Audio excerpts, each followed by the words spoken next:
buat teman-teman sekalian mahasiswa hukum yang luar biasa lah, saya banggakan ini ya. Walaupun weekend ya, tapi tetap semangat kuliah ya. Jadi memang kuliah hukum pajak ini kita kembali ke RPS dulu lah ya, biar kita tahu gambaran sebenarnya apa sih yang akan kita dapatkan ya selama kurang lebih 14 tatap muka dibagi 2. Ini tatap muka keempat ya. Keempat ya. Tatap muka keempat. Jadi satu tatap muka masuk 2 RPS. Jadi tatap muka keempat tuh seharusnya kita sudah selesaikan KUPA ya Pak Riyad ya. KUPA kalau di brevet itu ya. Sampai ke pembayaran ya. Tapi ini kita gas saja lah ya. Nanti kalau ada yang kurang-kurang pas penyampaian saya, detil-detilnya tanya ke Pak Rian aja itu ya. Pas banget ini ya. Jadi sampai sini ya. Nanti pertemuan berikutnya, pertemuan kelima berarti ya. Pertemuan kelima, kita masuk KUPB ya. KUPC malah ya kalau di brevet ya. Penagihan, penyidikan, tindak pidana ya sampai dengan sengketa pajak ya, penyelesaian sengketa pajak. Kemudian juga pertemuan ke-6 mungkin ya, pertemuan ke-6 kita bahas tentang PPH, PPN ya. Ya tentunya hanya ya pengertian-pengertian dasarnya aja ya teman-teman. Terakhir sekali, rupanya upaya hukum dan penyelesaian sengketa di terakhir sekali ya. Jadi KUPC lah ini ya, KUPC. Kira-kira itu yang akan kita dapatkan ya di dalam mata kuliah saya ini ya, yang sebenarnya ini kalau di dalam ya pembahasan perpajakan ya ini masih sangat minim sekali ya, tapi ya minimal karena ini memang bukan kelas perpajakan ya, tapi hanya hukum pajak ya. Hukum pajak pun kalau kita lihat di literatur gitu ya, misalnya ini ya hukum pajak ya yang dikeluarkan oleh Sumyar ya, Esa M. Hum, ini termasuk buku yang legendaris lah ya. Itu cuma sampai KUP aja sebenarnya kalau saya lihat ya. Cuma sampai KUP. KUP pun hanya membahas tentang fungsi-fungsinya ya, dasar-dasarnya ya. Kemudian juga yang dikeluarkan oleh Prof. Rohmat Sumitro juga ya. Itu ada dua buku hukum pajak, buku-buku yang lama ya, memang bahasannya sedikit sekali ya. Kalau yang lebih menyeluruh mungkin bisa pakai bukunya Prof. Mardiasmo ini ya. Prof. Mardiasmo ya. Ini dulu kebetulan ya saya pernah jadi staf beliau ya di Kementerian Keuangan, mantan wakil menteri. Dia juga nulis buku, tapi yang bukunya tebel-tebel ya, kalau teman-teman mau. Kemudian juga bisa pakai bukunya perpajakan ya, ini ya perpajakan, tebal sekali, dari Dr. Oyok Bunyamin. Saya kira Mas Rian juga sudah bikin buku kali ya. Belum ya. Saya kira buku pajak cari aja lah, banyak sekali ya. Modul juga saya siapkan ya, tapi memang modul itu khusus ya, hanya terbatas untuk mahasiswa aja ya, tidak saya, karena isinya pun ya saya mengambil dari berbagai sumber aja ya. Jadi bukan kebanyakan hanya copy paste dari peraturan ya. Kemudian bahan-bahan yang saya kumpulkan dari berbagai sumber. Saya kira itu ya. Kalau mau beli buku sih saya sarankan sekali tentunya agar menguasai. Kemudian slide, tentu slide banyak sekali. Kemarin sudah saya share 14 ke Mbak Desi. Mbak Desi lagi berduka cita nih kayaknya ya. Belum bisa hadir ya. Pagi ini Pak, panitia turnamen Pak. Oh, panitia turnamen, kirain masih berkabung gitu.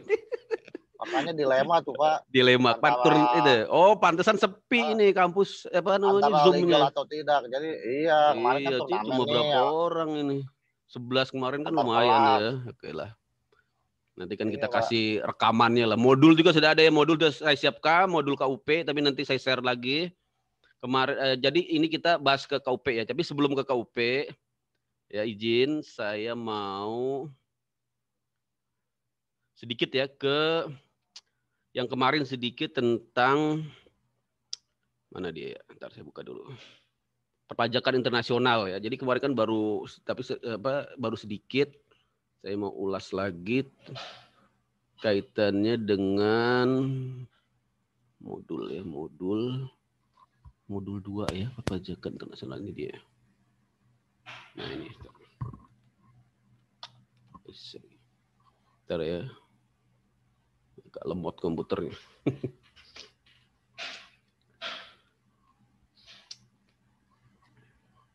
Tadi ada kuliah ini sebelum saya. Ada Pak. Oh, ada ya? Kuliah apa? Dari pagi Pak. Dari pagi. Siapa tuh? Hukum asuransi. Asuransi Pak. Silaban. Pak Silaban. Hukum jaminan Pak Heri. Heri Setiawan. Komarudin Heri. Heri Komarudin ya. Iya. Ini sekarang sama Bapak nih. Habis ini nih. Ada lagi? Ada lagi Pak. Iya, padahal lagi mau tanding nih Pak futsal. Tanding ya, jadi ya nggak apa-apa lah, nanti saya kasih rekamannya lah ya. Betul, di YouTube aja nanti dilihat ya, YouTube saya itu. Ya. Linknya aja di share Pak. Oke, nanti saya share ke. Biar di subscribe Pak, subscribe. Ya. Jadi saya mau masuk ke mana sih tadi? Sebentar ya. Lama.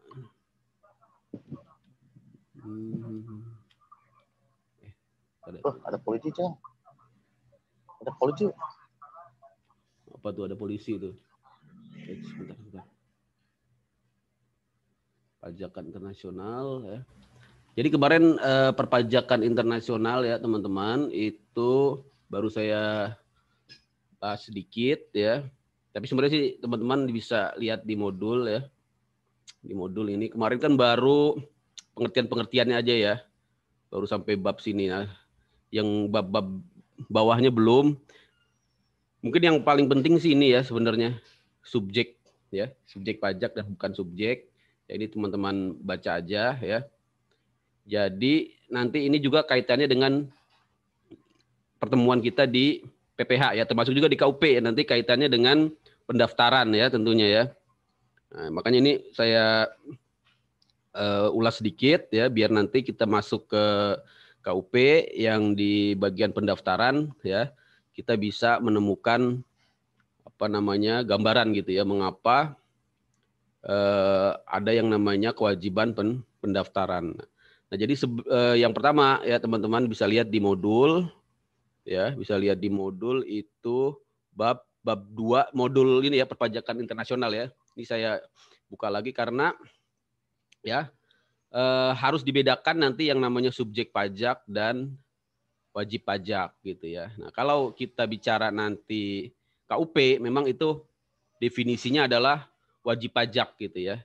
Tapi wajib pajak ini pun kita harus bisa bedakan antara wajib pajak dalam penafsiran yang luas yang ada di Undang-Undang KUP dan juga nanti kalau kita bicara Undang-Undang PPH ada juga di situ wajib pajak ya. Wajib pajak dalam pengertian yang sempit yaitu ya wajib pajak yang sudah memiliki ya kan sudah memiliki apa sudah memiliki kemampuan membayar pajak ya atau sudah memenuhi syarat objektif ya, yaitu memiliki penghasilan ya di atas PTKP. Nah itu pengertian wajib pajak dalam arti sempit ya. Jadi ada yang dalam arti luas, ada yang dalam arti sempit ya. Kemudian ada juga subjek pajak. Nah, kalau subjek pajak ini ya di sini bisa kita lihat ya mengacu kepada pasal 2 tentunya Undang-Undang PPH ya. Jadi ada 2 jenis yaitu subjek dan non subjek. Nah, yang pertama kalau dibilang itu subjek ya di Undang-Undang PPH itu sebenarnya ada 4 ya, teman-teman ya. Kita sih belum masuk ke PPH tapi ini karena ada kaitannya dengan nanti KUP ya, bagian pendaftaran, kemudian juga di pajak internasional. Nah, kita harus pahami dulu yang namanya subjek pajak itu ada 4 ya. Kalau subjek pajak yang asli ya, maksudnya subjek pajak yang jadi ada subjek pajak yang apa istilahnya ya, subjek pajak yang asli dan subjek pajak yang bersifat pengganti gitu ya. Nah, yang ada di dalam Undang-Undang KUP di Undang-Undang PPH ini kita mengenal ada 4 ya. Yaitu orang pribadi ya, warisan. Nah, kenapa warisan ini menjadi subjek? Karena dia ini menggantikan yang berhak ya. Yaitu ya orang pribadi yang sudah meninggal. Makanya dia disebut juga sebagai wajib pajak pengganti ya, gitu ya teman-teman ya. Nah, sebenarnya yang sebenarnya menjadi subjek pajak ya adalah orang pribadi dan badan. Nah, kemudian mengapa ada yang namanya bentuk usaha tetap. Nah, ini nanti kaitannya kemarin yang sudah saya jelaskan panjang lebar. Kalau teman-teman lihat di YouTube silahkan. Itu adalah ya untuk memajaki ya subjek pajak luar negeri ya yang melakukan ya kegiatan di Indonesia dan dia ya dipersamakan dengan subjek pajak badan. Nah, itu ya. Intinya sih di situ, teman-teman. Ini ada nanti teman-teman baca aja ya. Kita lihat juga dari pendapat-pendapat para ahli ya, terutama dari Dr. Mansuri ya, kemudian juga disebutkan di sini ya apa namanya mengenai yang paling penting ya teman-teman untuk kita memahami subjek pajak ini perbedaan antara subjek pajak dengan wajib pajak ini ada di ini ya di modul ya. Jadi bedanya apa subjek pajak dengan wajib pajak itu tadi sudah saya sampaikan ya.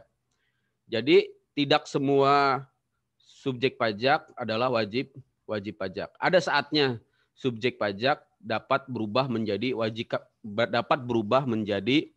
wajib pajak. Gitu ya teman-teman. Kapan? Nah, kita lihat tadi di penjelasan pasal 2 ayat 2 Undang-Undang Pajak Penghasilan ya. Intinya adalah ya kalau di slide sih ada ya di slide. Nanti saya lihatkan slide-nya. Intinya apa? Intinya untuk misalnya ya untuk subjek pajak ya dalam negeri ya, untuk subjek pajak dalam negeri kapan dia dianggap sebagai wajib pajak ya. Maka di ini kita lihat di sini. Dia menjadi wajib pajak apabila telah ya menerima atau memperoleh penghasilan. Ini saya bold aja ya. Jadi apabila sudah menerima atau memperoleh penghasilan yang besarnya melebihi penghasilan tidak kena pajak. Nah, barulah dia disebut sebagai wajib pajak ya. Nah, sedangkan untuk subjek pajak badan ya, nah, pada saat dia didirikan ya atau berkedudukan di Indonesia dia sudah menjadi wajib pajak ya. Sedangkan untuk wajib pajak luar negeri, subjek pajak luar negeri ya. Subjek pajak luar negeri baik itu orang pribadi maupun badan ya. Nah, dia menjadi wajib pajak karena menerima dan atau memperoleh penghasilan yang bersumber ya dari Indonesia atau menerima ya memperoleh penghasilan yang bersumber dari Indonesia ya melalui BUT ya. Jadi baik ya melalui BUT ataupun dia belum ya tidak melalui BUT, maka dia dianggap sebagai wajib pajak. Saya kira itu ya teman-teman ya. Jadi nanti jangan sampai keliru ya dalam membedakan definisi ya wajib pajak ataupun subjek pajak. Saya kira itu untuk perpajakan internasional. Closing dari saya, nanti BUT sih dibaca aja ini ya. Bentuk-bentuk usaha tetap ya. Banyak sekali di slide ya. Kemudian masalah pajak berganda dengan tax treaty juga kemarin sudah saya jelaskan ya. Nah, mungkin ini yang belum saya jelaskan yaitu metode penghindaran pajak internasional ya, modus lah gitu ya. Modus penghindaran pajak internasional ya. Di sini sudah saya sampaikan A, B, C, D ya. Yang pertama adalah CFC ya. Control Foreign Company ya. Nah, jadi adalah perusahaan yang berkedudukan di luar negeri ya, yang kepemilikannya dikuasai oleh WP dalam negeri ya. Fungsinya apa ya? Biasanya ini digunakan untuk menangguhkan kewajiban pajak ya atas penghasilan dari operasi perusahaan dengan cara menangguhkan pendistribusian dividen kepada pemegang saham ya. Ini salah satu metode ya, modus ya untuk melakukan penghindaran pajak ya. Ini silakan teman-teman baca aja ya. Dan di sini sudah diantisipasi ya oleh otoritas pajak Indonesia dalam menangani ya CFC ini yaitu di pasal 18 ya. 18 ya ayat 2 ya, ayat 2 Undang-Undang PPH ya. Jadi di sini ada kewenangan yang diberikan kepada Menteri Keuangan ya. Untuk apa? Untuk menetapkan ya. Jadi ditetapkan secara jabatan ya, ditetapkan secara undang-undang ya. Kapan dividennya itu ya dianggap ya diperoleh ya oleh wajib pajak dalam dalam negeri atas penyertaan modalnya di luar negeri. Ya di sini sudah diatur ya. Intinya sih itu ya teman-teman ya.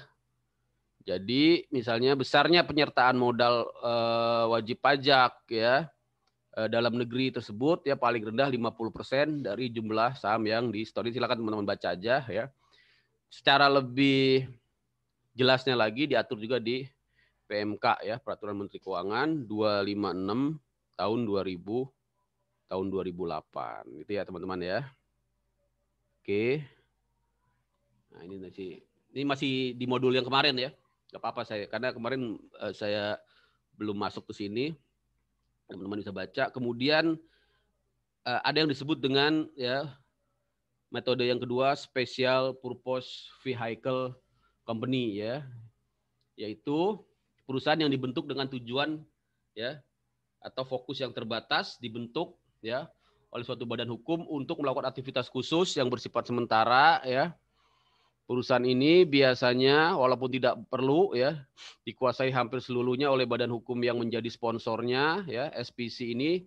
Nah ini ya biasanya digunakan sebagai suatu saluran ya conduit ya dalam menghindari pembayaran pajak penghasilan yang diperoleh dengan cara pendirian perusahaan di salah satu mitra negara P3B. Jadi untuk melakukan treaty shopping. Jadi tujuannya ini ya macam-macam juga ya, tidak selalu untuk mendapatkan harga saham ya atau aktiva di bawah pasar. Yang paling sering adalah untuk memanfaatkan atau menikmati fasilitas perpajakan yang disediakan dalam P3B ini, teman-teman baca aja ya. Dijelaskan juga di pasal 18 ayat 3 ya, Undang-Undang PPH ya, menjelaskan wajib pajak yang melakukan pembelian saham atau aktiva perusahaan melalui pihak lain ya atau badan yang dibentuk untuk maksud demikian ya dengan apa tadi SPC tersebut ya di sini dapat ditetapkan sebagai pihak yang sebenarnya melakukan pembelian tersebut sepanjang wajib pajak yang bersangkutan mempunyai hubungan istimewa. Jadi di sini nanti teman-teman bisa lihat diatur ya mengenai hubungan istimewa ya. Jadi memang untuk hubungan istimewa ini sudah diatur ya di dalam Undang-Undang PPH pasal 18 ayat 3 dan salah satu kewajiban gitu ya. Kewajiban dari perusahaan yang bertransaksi dengan ya lawan transaksi yang memiliki hubungan istimewa, dia harus ya menyiapkan ya membuktikan suatu pembukuan ya suatu dokumentasi ya bahwa transaksinya itu adalah transaksi yang wajar. Nanti kita bisa lihat di pelajaran KUP ya, ketentuan umum perpajakan khususnya mengenai pencatatan dan pembukuan ya, salah satunya dokumen harga transfer ya, itu ya teman-teman ya. Itu sih saya kasih tahu definisi-definisinya aja ya biar teman-teman nanti aware lah ini, terutama yang baru berkenalan ya dengan dunia perpajakan. Apa sih SPC ya, apa sih hubungan istimewa, apa sih tadi harga transfer atau transfer pricing ya. Kalau mau lebih dalam lagi silakan dibaca di PMK-nya, ada di sini ya. Jadi itu tentang special purpose company. Nah, kemudian transfer pricing tadi ya. Jadi ini masih terkait ya. Sebenarnya transfer pricing ini kalau kita lihat metode di dalam manajemen akuntansi ya, teman-teman yang belajar manajemen atau yang belajar akuntansi ya. Tapi kalau kita lihat di sini ya, di dalam konteks perpajakan gini ya.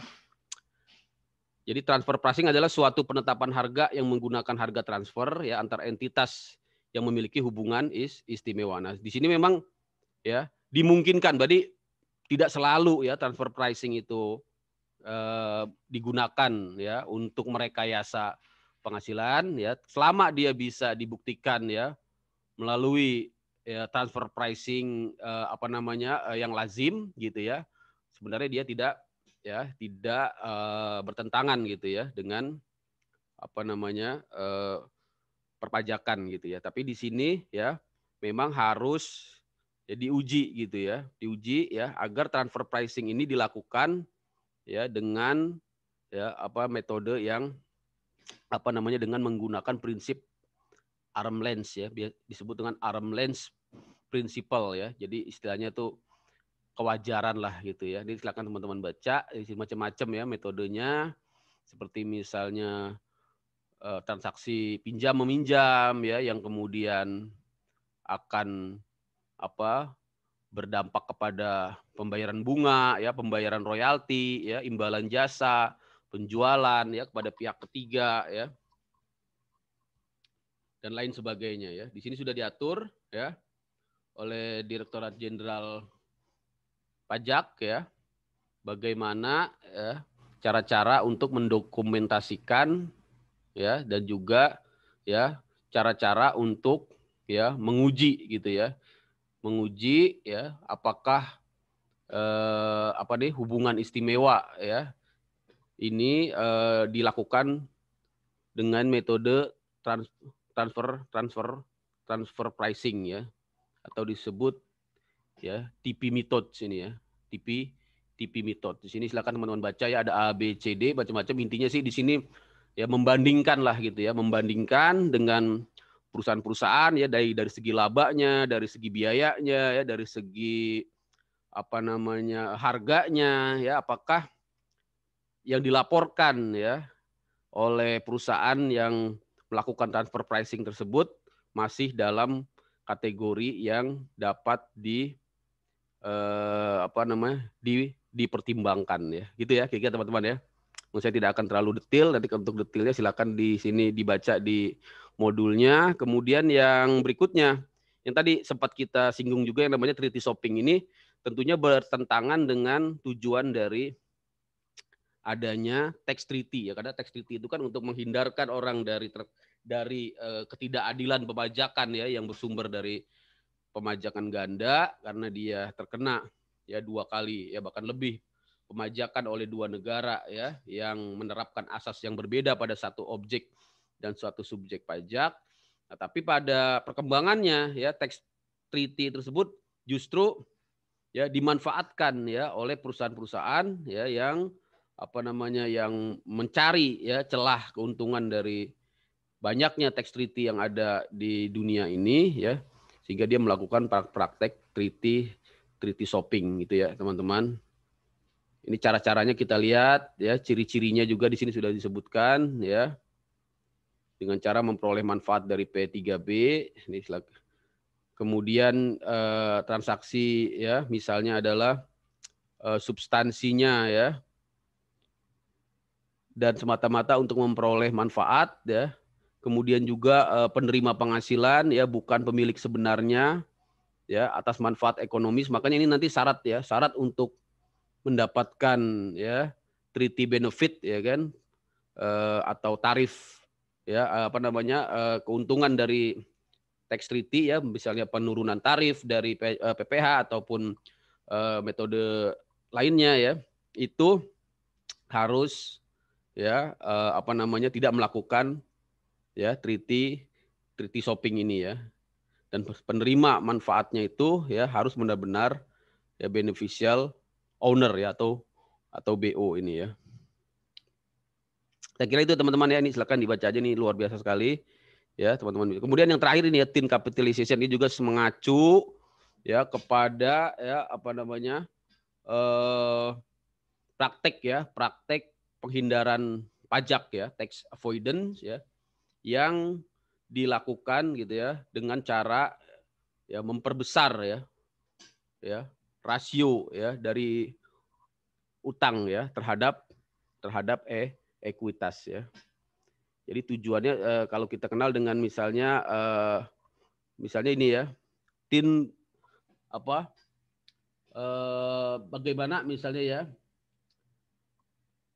agar menyamarkan ya agar dividen tidak dapat dibiayakan terhadap korporasi gitu ya, maka mendorong terjadinya tin capitalization ini menyamarkan gitu ya, karena kalau mereka menyatakan sebagai dividen gitu ya, kan dividen ini tidak dapat dibiayakan gitu ya, maka lebih menguntungkan gitu ya secara perpajakan itu tidak disebut sebagai dividen ya, biasanya disebut sebagai royalti ya, biaya ya atau juga sebagai misalnya biaya manajemen ya atau juga ya biaya-biaya lah gitu ya, yang sehingga itu memang secara apa namanya perhitungan bisa menguntungkan. Ini silakan teman-teman ya, apa namanya baca di sini ya.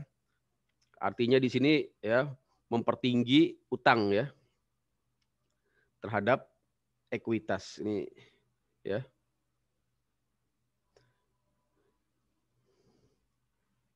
Saya kira itu mengenai pajak internasional ya, yang terakhir sekali tentang dispute ya settlement. Jadi kalau pajak internasional ini kaitannya tadi dengan orang apa namanya wajib pajak ya dalam negeri ya, yang dia menerima penghasilan dari luar negeri ya, kemudian dia ya dikenakan ya apa namanya pemajakan di sini ya, tapi dia juga bisa dikenakan pemajakan di negara sumber penghasilan, dan itu rawan ya terjadi konflik atau terjadi dispute di sini. Dan sini sudah diatur ya untuk dispute secara umum ini ada di KUP ya. Nanti kita akan masuk di pertemuan terakhir bagaimana menyelesaikan ya sengketa atau dispute melalui jalur litigasi ya, keberatan ya ataupun banding ke pengadilan pajak. Tetapi khusus untuk perpajakan internasional ya, terkait dengan transaksi internasional khususnya yang kaitannya dengan P3B ya atau tax treaty antara Indonesia dengan negara mitra, itu terdapat prosedur penyelesaian sengketa ya yang khusus gitu ya, yang disebut dengan mutual agreement prosedur ya atau MAP ya. Jadi teman-teman ya yang memiliki ya dispute terkait dengan pemanfaatan P3B nanti bisa ya menggunakan jalur MAP. Selain itu kaitannya dengan transfer pricing ya, nah, juga sudah diatur ya tentang advance pricing agreement ya, merupakan ya cara ya untuk menyelesaikan sengketa atau mencapai sebuah ya kesepakatan ya yang mengikat ya dalam harga transfer. Silakan teman-teman baca aja tentang mutual agreement prosedur ya. Intinya adalah bagaimana gitu ya menentukan gitu ya apa namanya status gitu ya status tax resident ya, atau boleh tidaknya seseorang memanfaatkan tax treaty, karena nanti harus dilihat di ketentuan masing-masing tax treaty yang disebut dengan tiebreaker rule ya, tiebreaker rule itu. Jadi ini dicatat aja sih, udah ada di modul ya, di modul sudah ada bagaimana ya menentukan ya residensi ya atau apa namanya kedudukan ya status ya hukum status perpajakan dari seorang ya subjek pajak ya, baik itu apa orang ataupun badan. Dan apabila terjadi dispute ya dapat menempuh yang namanya mutual agreement prosedur ya. Itu ya teman-teman ya. Silakan ini dibaca aja. Saya kira kemudian advance pricing agreement juga ya merupakan kesepakatan harga transfer ya adalah perjanjian antara DJP ya. Jadi yang bersepakat di sini DJP dengan wajib pajak ya atau otoritas pajak negara lain ya, menyepakati kriteria dan atau menentukan harga yang wajar atau laba yang wajar ya di muka para pihak yang mempunyai hubungan istimewa. Ya, jadi ini sebenarnya kalau ditempuh ya dua cara ini, MAP ataupun advance pricing agreement, akan mempersempit terjadinya meminimalkan terjadinya sengketa. Nah, kita bisa lihat contoh sengketa ya. Contoh sengketa misalnya di bab 6 di sini studi sengketa ya. Di sini ada perbedaan penafsiran ya ataupun perbedaan pendapat gitu ya antara wajib pajak dengan Direktorat Jenderal Pajak terhadap ya biaya pelatihan ya, biaya jasa pelatihan karyawan ya yang dilaksanakan di luar negeri ya, apakah itu masuk ke dalam objek ya PPh pasal 26 ataukah tidak ya. Kemudian juga besaran tarif bunga pinjaman, apakah bisa menggunakan ya tax treaty ya atau tidak. Dan ternyata ini dispute ya. Nah, ini kita bisa teman-teman lihat. Ini saya ambil dari putusan pengadilan pajak ya, putusan TK ya. Jadi di sini kalau kita lihat misalnya jasa pelatihan karyawan ya kepada Exco, perusahaan di luar negeri, apakah termasuk objek PPh pasal 26. Kalau menurut otoritas pajak, DJP, pemeriksa ataupun Direktorat Jenderal Pajak ini masuk ya. Namun wajib pajak ternyata tidak melakukan pemotongan PPh pasal 26 sehingga ditagih tentunya ya, ditagih, dikoreksi ya. Nah, di sini kemudian sengketa yang kedua ya mengenai tarifnya ya. Jadi otoritas pajak, Direktorat Jenderal Pajak melakukan koreksi atas besaran tarif bunga pinjaman. Menurut pajak ya, bunga pinjaman seharusnya tarifnya 20% ya. Ini tarif normal ya. Tapi di sini ya masalah kedudukannya wajib pajak tidak mau pakai yang tarif 20% karena dia menggunakan tax treaty Prancis ya. Tapi menurut Direktorat Jenderal Pajak ya tidak dapat digunakan tarif tax treaty karena ya tidak dapat membuktikan kedudukan lawan transaksi berada di Prancis ya. Ini ya teman-teman bisa lihat.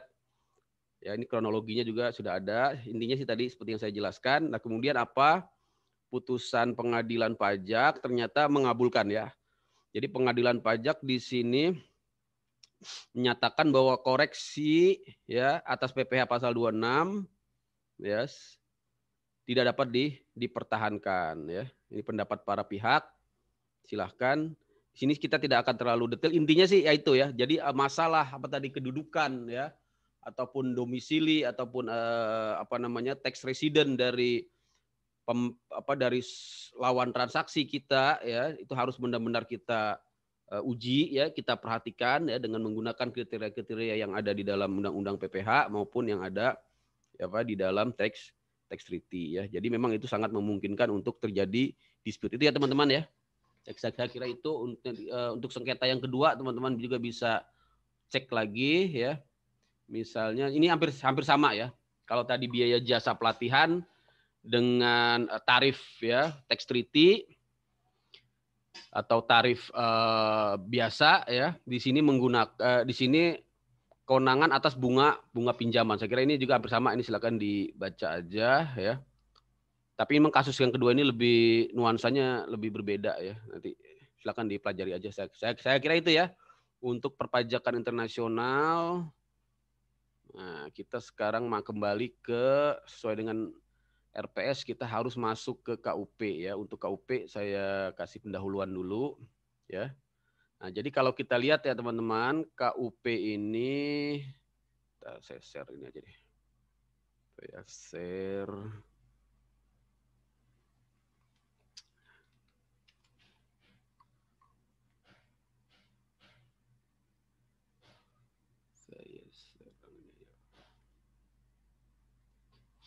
Ini ya.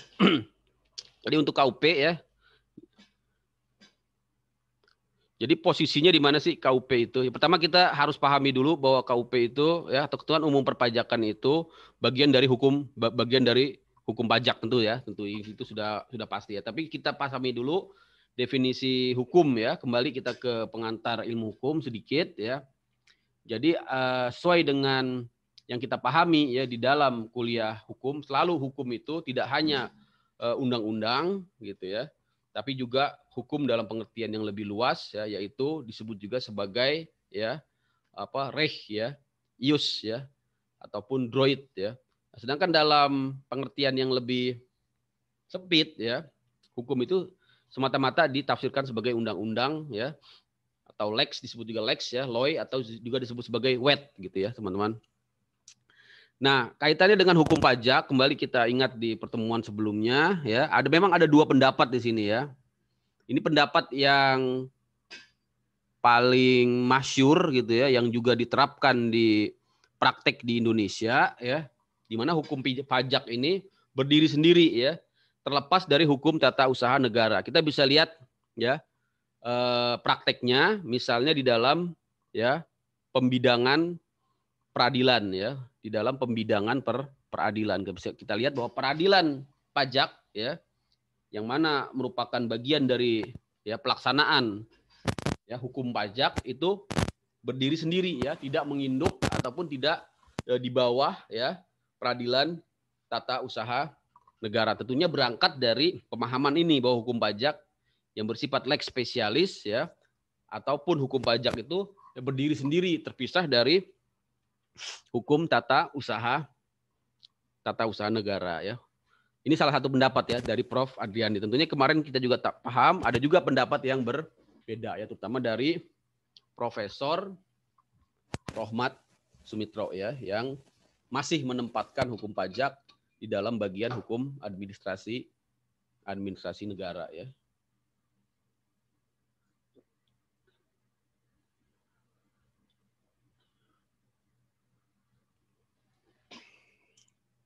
Itu ya.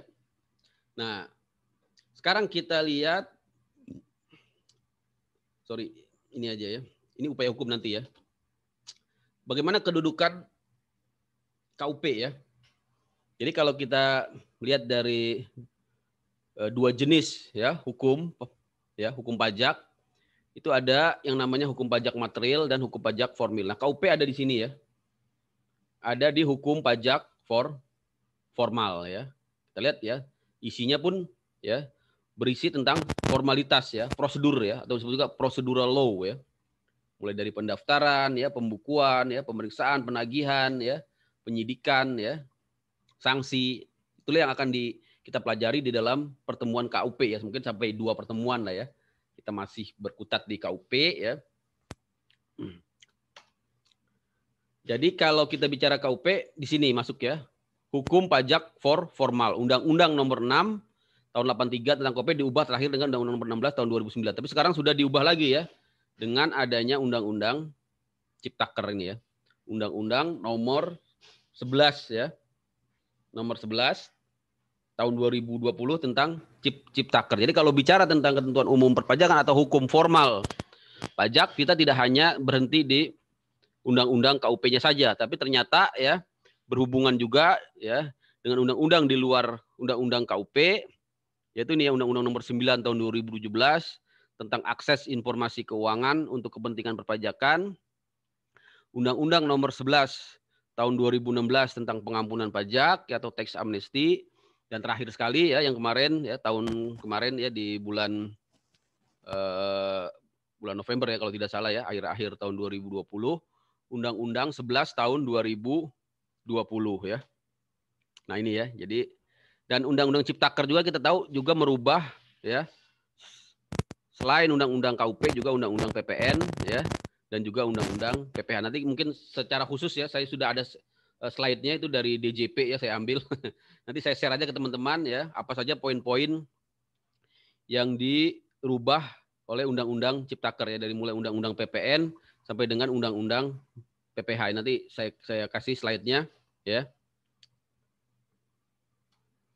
Nah, ini gambaran besar dari Undang-Undang KUP ya, memang hanya sampai pasal ya sekitar 50 ya, tidak ya, sekitar 50 pasal ya.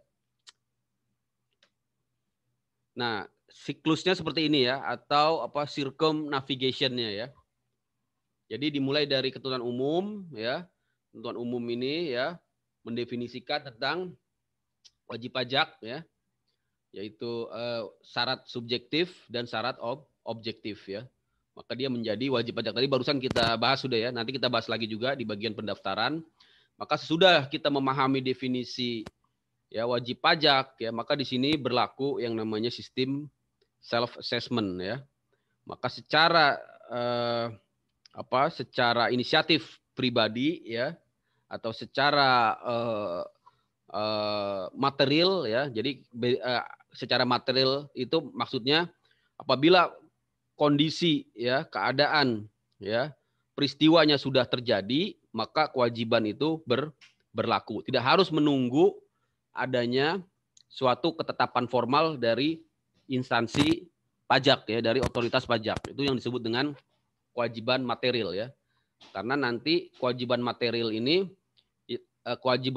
inilah ya yang akan melekat terus ya di dalam semua proses ya, di dalam proses pelaksanaan kewajiban perpajakan. Mulai dari pendaftaran ya. Pendaftaran ini pun dilakukan secara self assessment, jadi tidak harus menunggu didaftarkan ya ataupun didatangi ya diregistrasi oleh Direktorat Jenderal Pajak, tapi memang begitu keadaan ya subjektif dan objektifnya ini terpenuhi, kalau dia wajib pajak orang pribadi, ya dia tinggal di Indonesia ya, atau dia dilahirkan di Indonesia ya, dan dia sudah ya memiliki penghasilan ya, sudah berusia ya dewasa ya 18 tahun, kemudian dia wajib melakukan registrasi. Nah, kalau belum memang dia tidak wajib. Ya, tapi nanti kita lihat di bagian pelaporan, di bagian registrasi, memang pada faktanya ada yang mewajibkan ya, yaitu untuk proses-proses administratif ya, sebenarnya tidak terkait dengan perpajakan ya, tapi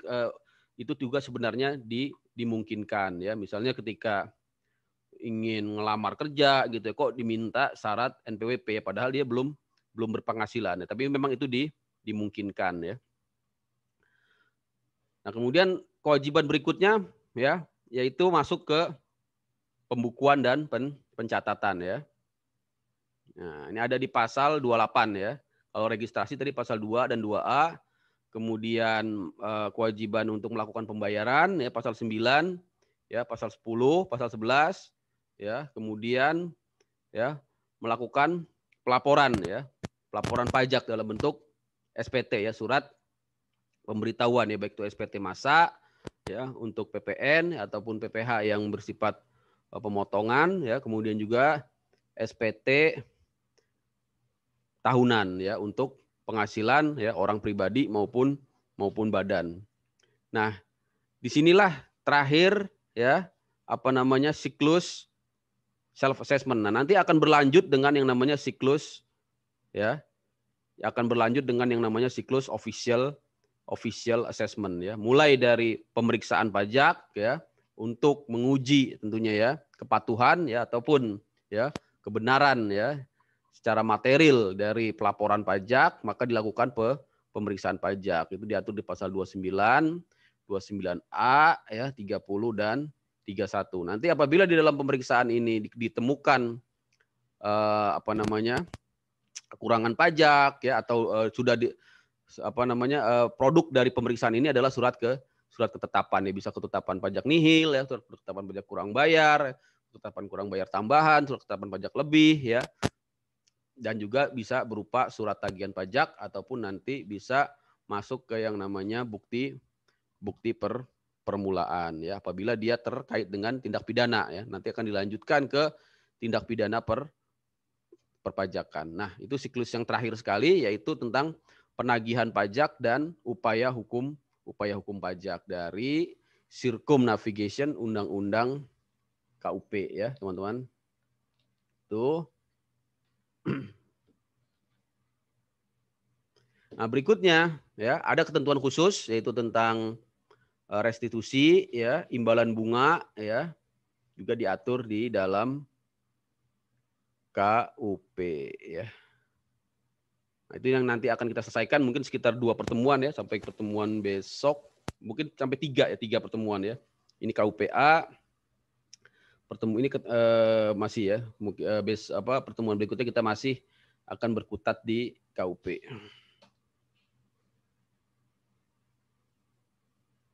Nah, ini gambaran yang lebih dalam bentuk tabel ya, dalam bentuk timeline ya.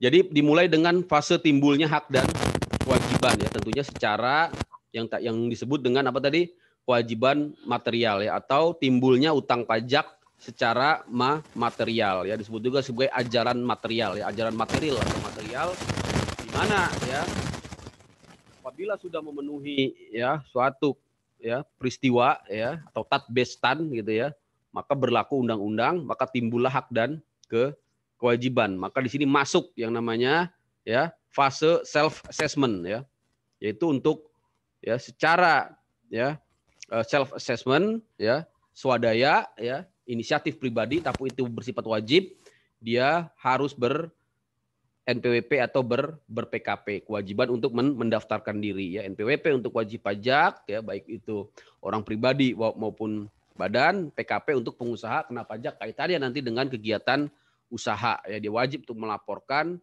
kegiatan usahanya ya apabila sudah mencapai ya omset 4,8 miliar dalam jangka waktu 1 1 tahun ya. Kemudian ya fase self assessment berikutnya pembukuan ya.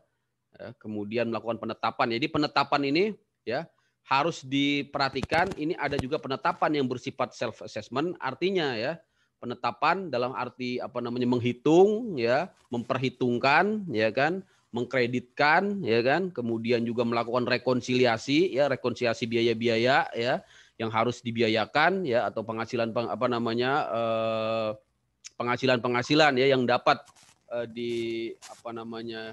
dimasukkan ke dalam objek ya ataupun ke non objek ya, biaya-biaya yang bisa dikurangkan ya. Nah, itu semua merupakan penetapan ya yang dilakukan oleh wajib pajak dalam konteks self assessment. Jadi ada penetapan dalam konteks self assessment, ada juga nanti penetapan tentunya dalam konteks ya fase pengawasan atau official assessment. Baru dia melakukan pembayaran ya. Dengan cara apa? Sebelum dia pembayaran ini dilakukan sebelum melakukan SPT. Nanti pembayaran ini ya dilaporkan ya di dalam SPT ya, dan apabila dia diperiksa, dan mengapa di sini ada tanda tanya, memang tidak selalu semua ya SPT itu diperiksa ya, karena memang ya karena adanya manajemen risiko ya, dan juga adanya kewenangan diskresional ya dari Direktorat Jenderal Pajak ya untuk memeriksa ya, maka memang tidak selalu ya setiap SPT itu diperiksa. Dan di sini ya di dalam Undang-Undang KUP ya, hukum pajak sudah ya membatasi ya hanya dalam jangka waktu 5 tahun ya. Apabila tidak diperiksa ya, atau sudah diperiksa tapi tidak ada koreksi ya atas SPT tersebut, maka ya dianggap selesai lah ya. Diselesailah kewajiban ya, selesailah haknya juga selesai gitu ya. Tidak dapat lagi dilakukan perbaikan ataupun perubahan ya. Jadi statusnya sudah inkrah di sini ya. Inkrah berdasarkan waktu yang disebut dengan daluarsa penetapan adalah 5 tahun. Dan ini dipertegas ya di Undang-Undang Ciptaker ya. Di Undang-Undang Ciptaker tidak hanya ya SPT-nya yang menjadi inkrah ya, bahkan juga ya kewenangan Direktorat Jenderal Pajak ya untuk menerbitkan surat ketetapan pajak, termasuk surat tagihan pajak untuk menagih denda-denda ya, sanksi-sanksi, baik itu sanksi akibat keterlambatan ya atau sanksi-sanksi lainnya yang menimbulkan sanksi, juga tidak lagi dapat ditagih ya. Nah, tapi ada kecualinya ya, ada kecualinya apabila selama tidak ada tindak pidana. Kalau nanti dia ada tindak pidana ya, maka ya daluarsa 5 tahunnya ini menjadi tertunda ya. Itu ya teman-teman ya. Berikutnya, ini biar lebih jelas kita harus ya dalami dulu KUP secara keseluruhan. Yang berikutnya setelah masuk ke fase pengawasan atau fase official assessment, yaitu mulai dari pemeriksaan ya, nanti akan ya pemeriksaan ini akan melahirkan ya, mengeluarkan produk ya, output berupa ketetapan pajak ya. Ketetapan pajak nanti macam-macam ya, nanti kita akan lihat ketetapan pajak kurang bayar ya, ketetapan pajak lebih bayar ya, ketetapan pajak nihil ya. Bisa juga surat ketetapan pajak kurang bayar tambahan ya. Dan bisa juga surat tagihan ya. Surat tagihan pajak. Nah, kalau setuju, ya maka dia dianggap inkrah ya. Ketetapan pajak yang tidak diajukan upaya hukum ya, keberatan ya, maka dia dianggap inkrah ya. Tapi kalau dia tidak setuju, maka masuk ke dalam fase sengketa ya, teman-teman. Nah, fase sengketa yang pertama ya, yaitu keberatan ya. Nah, kemarin sudah saya sempat singgung ya, keberatan ini khusus ya untuk ya surat-surat ketetapan ya. Nah, ini ya. Kemudian produk dari keberatan yang dilakukan oleh wajib pajak, nanti Direktorat Jenderal Pajak dalam jangka waktu ya maksimal 12 bulan akan menerbitkan yang namanya surat keputusan keberatan ya. Dan surat keputusan keberatan ini ya bisa menolak ya ataupun mengabulkan dari keberatan yang diajukan oleh wajib pajak. Oh ya, Jadi untuk melakukan proses keberatan ini wajib pajak tidak perlu membayar ya. Dia hanya membayar sebesar yang disetujui.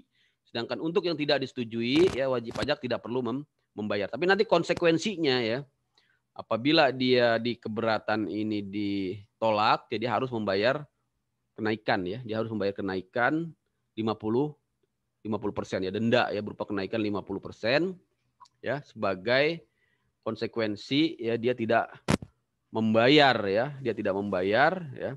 Tapi ya begitu pula nanti di proses banding ya. Kalau dia masih tidak puas ya dan ingin melakukan upaya hukum lanjutan berupa banding ke pengadilan pajak ya, maka dia juga tidak perlu membayar, hanya membayar yang disetujui, tapi nanti konsekuensinya apabila bandingnya ditolak oleh pengadilan pajak dia membayar denda ya berupa kenaikan yang lebih besar lagi ya. Kalau tadi di keberatan 50%, maka di proses banding sampai dengan 100%. Itu ya teman-teman ya. Itu gambaran dari siklus KUP ya yang sangat penting sekali untuk teman-teman pahami. Ya, berikutnya tadi ya. Dia masih banding ya. Dia masih banding ya. Yaitu ke pengadilan pajak ya. Nah, inilah ya siklus terakhir dari proses KUP. Nanti untuk proses penyelesaian banding ya apabila putusan banding pengadilan pajak ini ya dianggap sebagai putusan yang bersifat inkrah ya. Inkrah van gewisde ya. Artinya apa? Bersifat ya final dan mengikat ya. Sama kedudukannya dengan putusan kasasi ya untuk perkara perdata ataupun perkara pidana ya. Perkara umum yang ya diputus oleh Mahkamah Agung ya. Tidak dapat lagi dilakukan upaya hukum banding ya, ataupun upaya hukum gugatan ke peradilan tata usaha negara ya. Satu-satunya ya yang dimungkinkan yang disebut dengan upaya hukum luar biasa itu diatur di Undang-Undang Pengadilan ya, Undang-Undang Pengadilan Pajak ya, Undang-Undang nomor 14 ya, Undang-Undang nomor 14 tahun 2002. Di situ mengatur ya upaya hukum luar biasa ya, upaya hukum luar biasa yaitu PK ya, peninjauan kembali ke Mahkamah Agung. Itu ya teman-teman ya. Dengan alasan-alasan yang terbatas yang bersifat limitatif ya. Misalnya harus adanya novum ya. Novum itu adalah bukti baru ya yang belum disampaikan pada saat persidangan dan apabila disampaikan akan ya mempengaruhi putusan ya. Bisa juga karena kekeliruan ya ataupun tipu muslihat ya. Nanti kita lihat di pertemuan terakhir ya tentang PK ya, peninjauan kembali atau PK ke Mahkamah Agung. Itu diatur di Undang-Undang Pengadilan Pajak ya. Saya kira itu ya teman-teman ya. Itulah gambaran besar dari KUP. Nah, karena kita sesuai dengan RPS kita ini akan selesaikan sampai dengan tadi RPS pembayaran pajak ya. Jadi kita akan selesaikan dengan pembayaran. Nanti saya akan share modul. Kemarin sih slide udah banyak sekali saya share. Ya mungkin dari pendaftaran dulu kali ya. Tapi enaknya pakai modul aja lah ya. Ini saya pakai modul aja karena modul sudah ada penjelasannya ya. Saya share modul KUP ya, ini modul KUP saya share.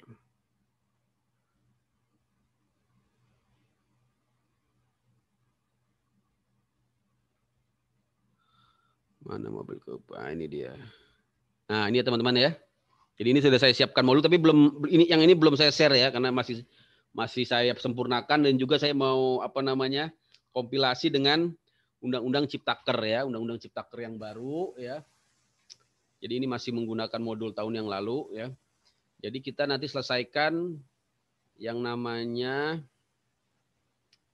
KUPA ini ya. KUPA ya. Yaitu masuk mulai dari pendaftaran ya. Kemudian pembukuan ya teman-teman di bab 3. Kemudian ini sesuai dengan siklus KUP yang tadi ya. Pembayaran ya. Kemudian pelaporan ya.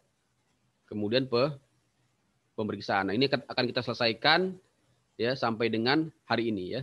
pertemuan berikutnya kita akan masuk ke PPN ya, PPN, PPH, dan baru terakhir sekali nanti masuk lagi ke KUP ya, KUPB lah ya, KUPB yaitu tentang penagihan dan tindak pidana serta penyelesaian sengketa pajak ya. Itu ya teman-teman ya. Nah, ini dibaca aja modulnya, ini nanti saya share ya. Dimulai dengan kedudukan KUP ya. Tadi sudah saya sampaikan, kedudukan KUP ya, Ketentuan Umum dan Tata Cara Perpajakan bagi perundang-undangan perpajakan adalah sebagai kaderwet ya, kaderwet. Yaitu ya sebagai payung ya. Jadi dia sebagai payung ya, kaderwet ya atau payung. Saya bold ya. Terhadap ya, payung terhadap apa? Terhadap undang-undang pajak yang sifatnya sektoral ya, teman-teman ya. Nah, ini akan dibaca aja di modul. Nah, fungsinya apa undang-undang KUP ini? Fungsinya adalah memberikan petunjuk ya bagi penegak hukum pajak ya dalam menggunakan wewenangnya sehingga dia tidak melampaui wewenang ya dalam melakukan penegakan hukum ya. Selain tidak memberikan petunjuk dan juga tentunya memberikan kewenangan ya, memberikan kewenangan, sumber kewenangan lah gitu ya. Sumber kewenangan kepada Fiskus ya di dalam melaksanakan menegakkan hukum pajak. Sebaliknya ya, bagi wajib pajak undang-undang KUP ini tentunya menjadi ya pedoman ya, petunjuk ya, hukum ya yang mengatur tentang kewajiban dan hak ya, dalam rangka memperoleh perlindungan hukum dan konsekuensi dari penegakan hukum pajak. Ya, ini teman-teman silakan baca aja. Kemudian istilah-istilah juga di sini saya sampaikan ya. Misalnya definisi pajak ya, definisi wajib pajak yang tadi ya. Jadi wajib pajak juga ada di dalam undang-undang KUP ya, yaitu kalau bicara wajib pajak di undang-undang KUP tidak hanya terbatas kepada orang yang membayar pajak ya, tapi juga mencakup pemotong pajak ya. Nah, termasuk juga pemungut pajak ya, pemotong pemungut ya. Juga dianggap sebagai masuk ke dalam kriteria wajib pajak. Ya, kemudian definisi badan ya. Nah, di dalam hukum pajak kita harus bedakan dengan hukum di luar hukum pajak ya. Karena di sini definisinya badan ya. Bedakan dengan badan hukum ya.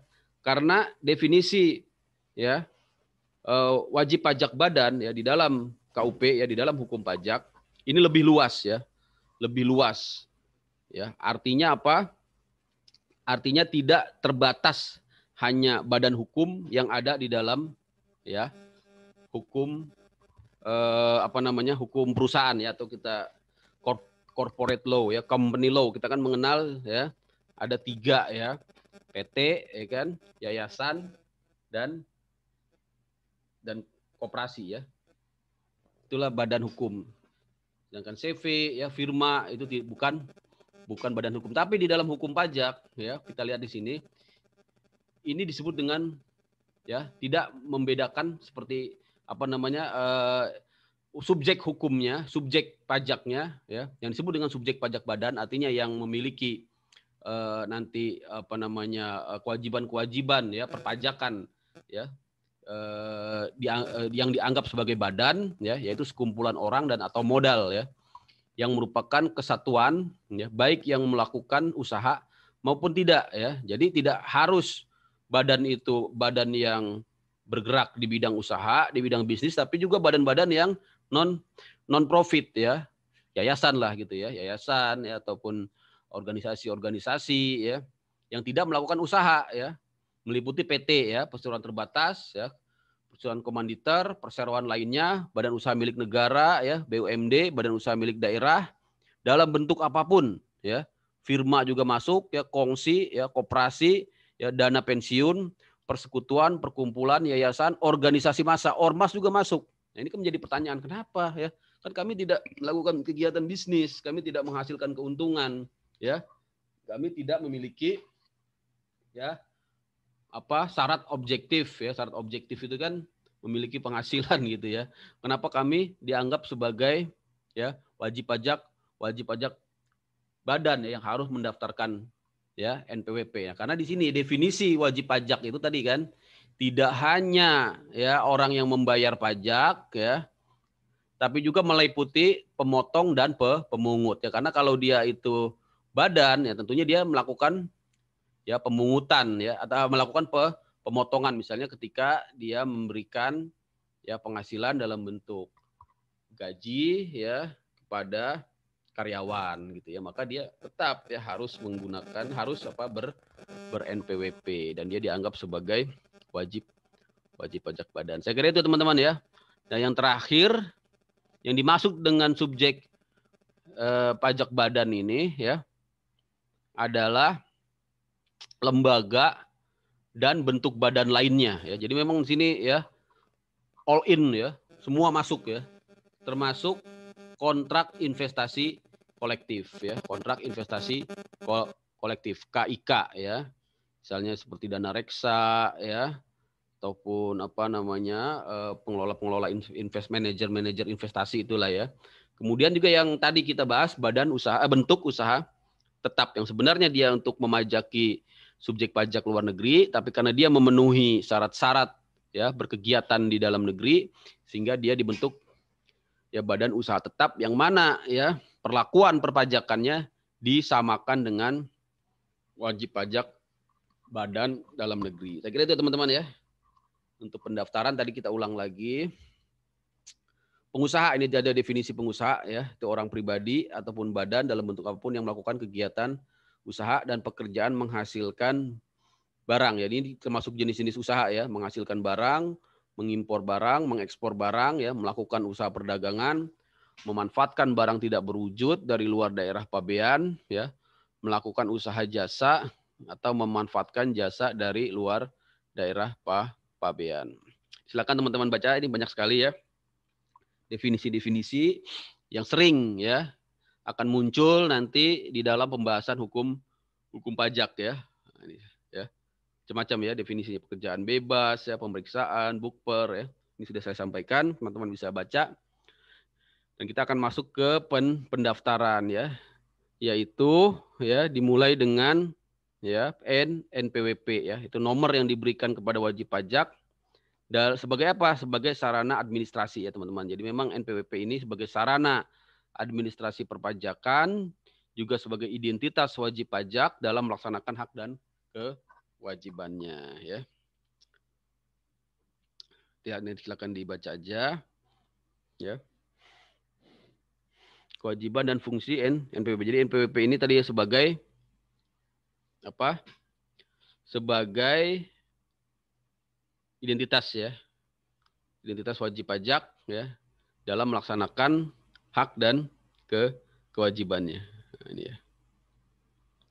Pengaturan NPWP di dalam apa namanya pendaftaran di dalam Undang-Undang KP, teman-teman bisa lihat di pasal 2 Undang-Undang KUP ya. Pasal 2 ayat 1 tentang kewajiban mendaftarkan NPWP, pasal 2 ayat 2 tentang pengukuhan PKP ya, pasal 2 ayat 3 tentang tempat pendaftaran dan pengukuhan, ayat 4-nya tentang pengukuhan secara jabatan ya, pendaftaran penerbitan NPWP dan pengukuhan PKP secara jabatan. Pasal 4A ya tentang kewajiban perpajakan WP yang diterbitkan NPWP ya, ataupun PKP secara jabatan ya. Konsekuensi dari penerbitan secara jabatan, pendaftaran ya, penghapusan NPWP, dan terakhir pasal 2 ayat 8 pencabutan dan pengukuhan PKP. Ini sudah ada semua di modul satu-satu saya bahas ya. Silakan teman-teman baca ya. Kemudian nanti kita masuk ke pembukuan ya.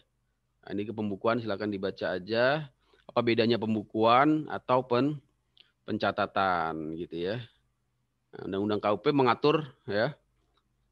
Jadi ya ada pembukuan, ada pencatatan ya. Pembukuan adalah suatu proses pencatatan yang dilakukan secara teratur ya untuk mengumpulkan data, informasi, keuangan meliputi harta. Ini silakan dibaca aja saya kira ya. Kemudian pencatatan adalah di sini juga sudah saya sampaikan yaitu ya di pasal 28 ayat 2 ya.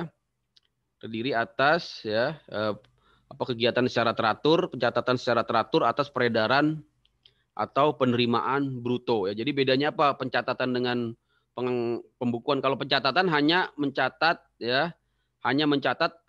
yang terkait dengan ya penerimaan ya, peredaran ya, atau peredaran atau penerimaan bruto ya, atau penghasilan bruto, tidak ya mencatat ataupun menghitung ya biaya-biaya lagi ya.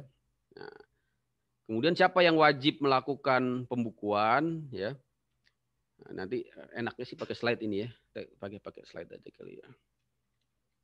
Bentar ya, saya buka slide tentang pembukuan ya. Bentar ya. Mana dia? Sorry. Pembukuan ini dia. Pendaftaran kita anggap udah ya. Nanti kalau ada pertanyaan silakan. Karena kita berkejaran dengan waktu ini. Saking banyaknya ini ya. New share ya.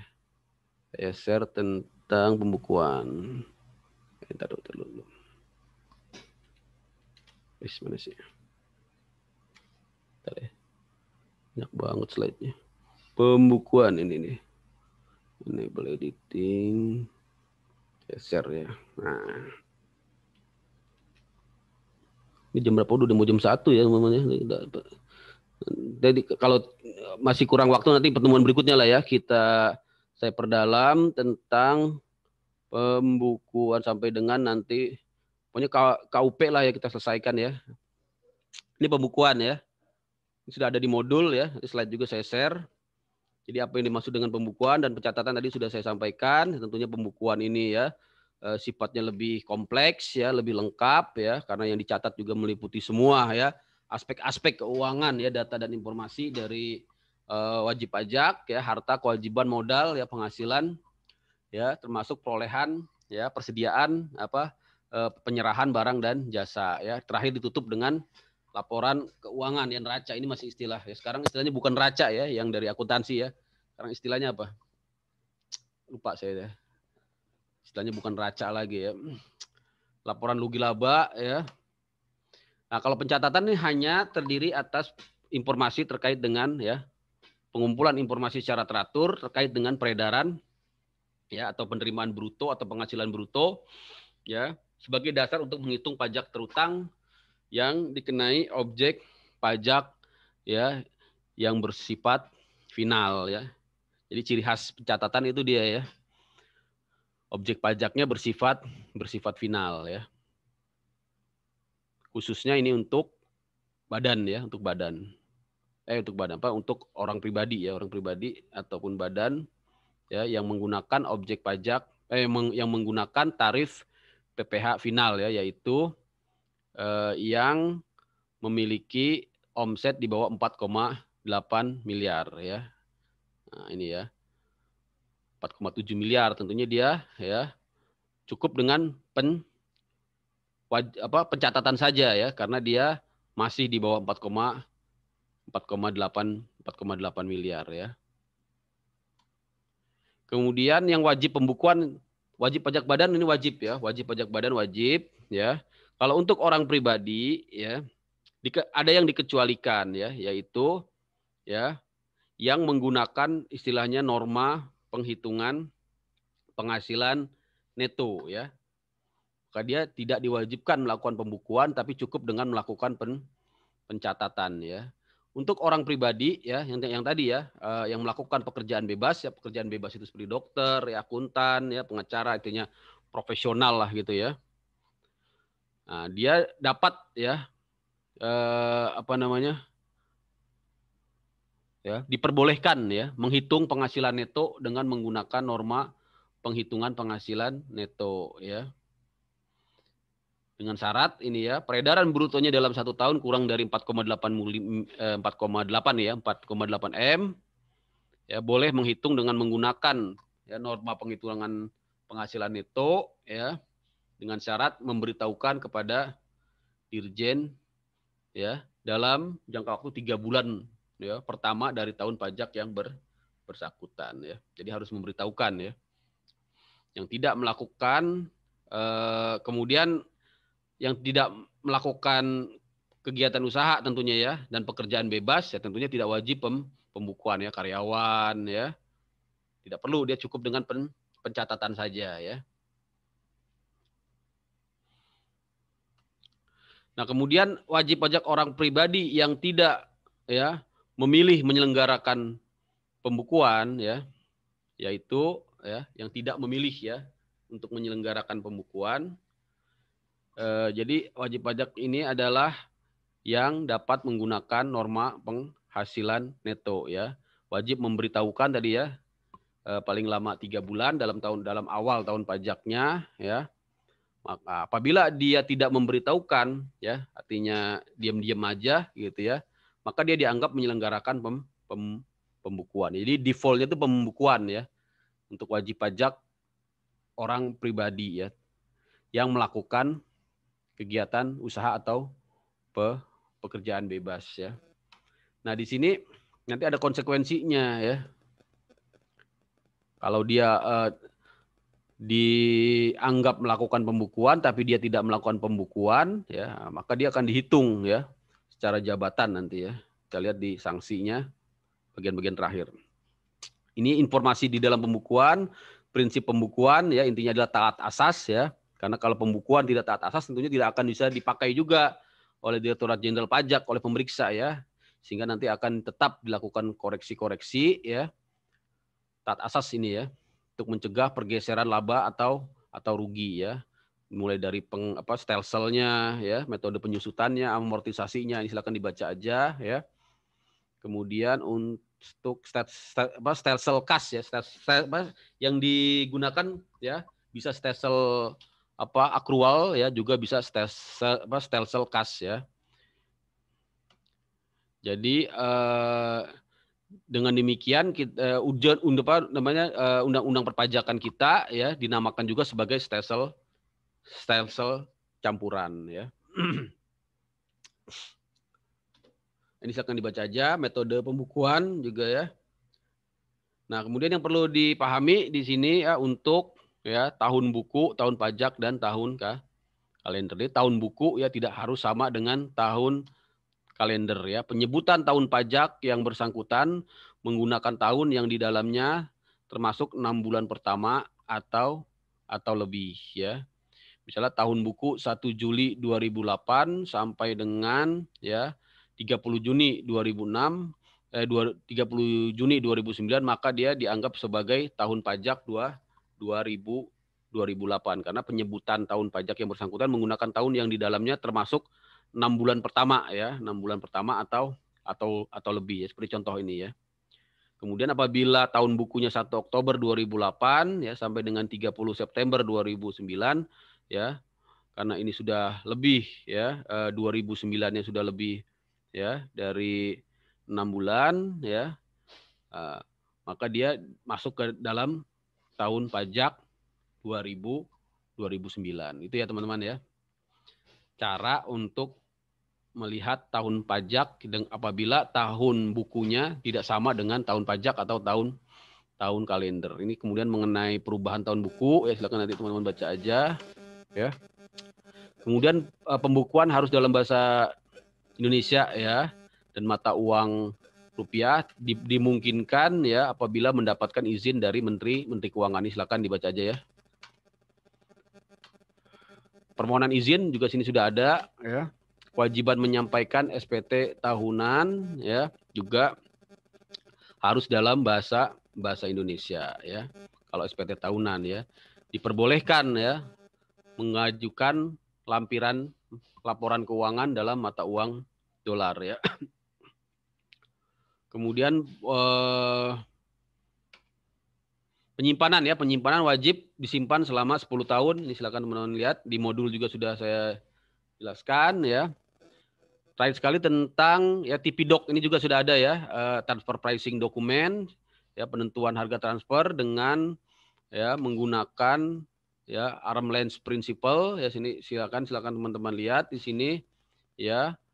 Sudah ada guidance-nya, petunjuknya ya dari ya Direktorat Jenderal Pajak ya. Berikutnya pencatatan ya. Pencatatan ini tadi ya yaitu khusus ya untuk wajib pajak orang pribadi ya yang tidak melakukan kegiatan usaha atau dia melakukan kegiatan usaha ya tapi peredaran ya atau penerimaan brutonya ya dalam masih 4,8 M ya, maka dia ya dapat melakukan pencatatan ya.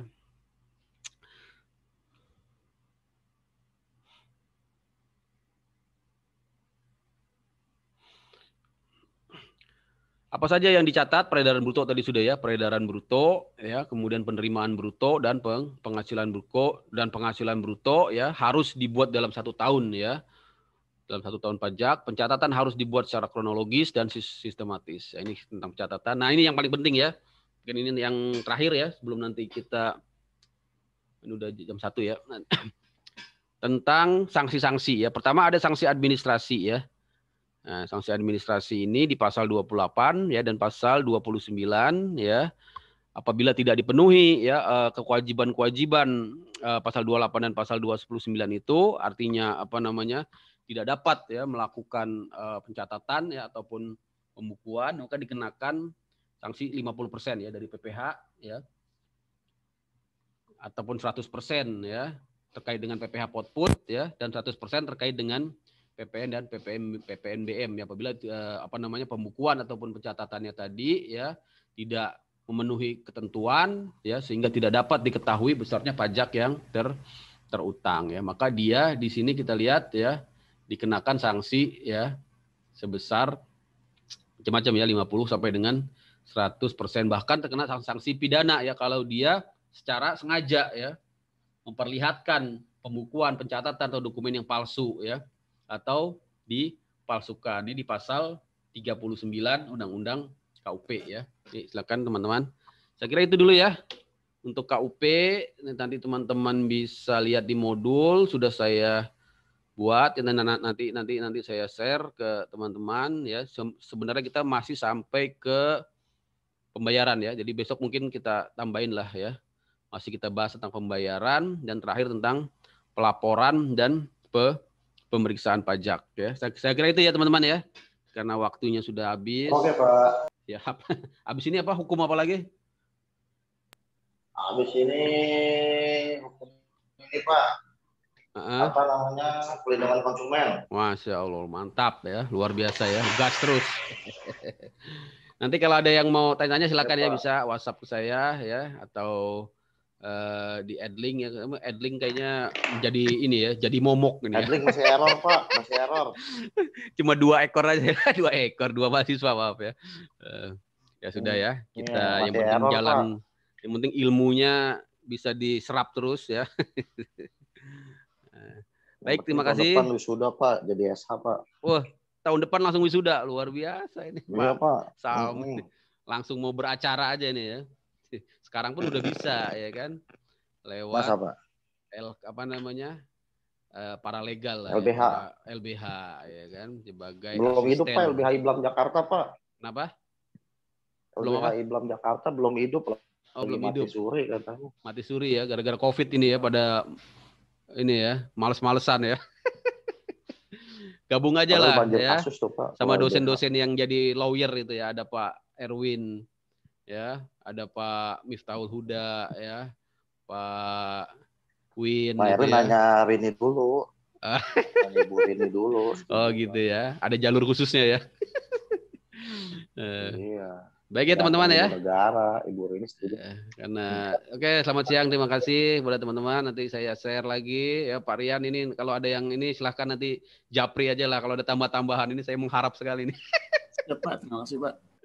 Baik, terima kasih. Berikutnya ya saya serahkan ke nggak ada moderatornya nih ya. Saya sendiri ya di sini ya. Pemain tunggal ini ya. Baik, terima kasih. Assalamualaikum warahmatullahi wabarakatuh. Selamat siang teman-teman sekalian. Saya izin pamit live undur diri ya. Saya ini dulu ya biasa ya apa namanya? Print screen dulu lah ya. Oh, dikit banget ini ya. Oke lah. Baik, terima kasih. Saya izin lip ya. Ya.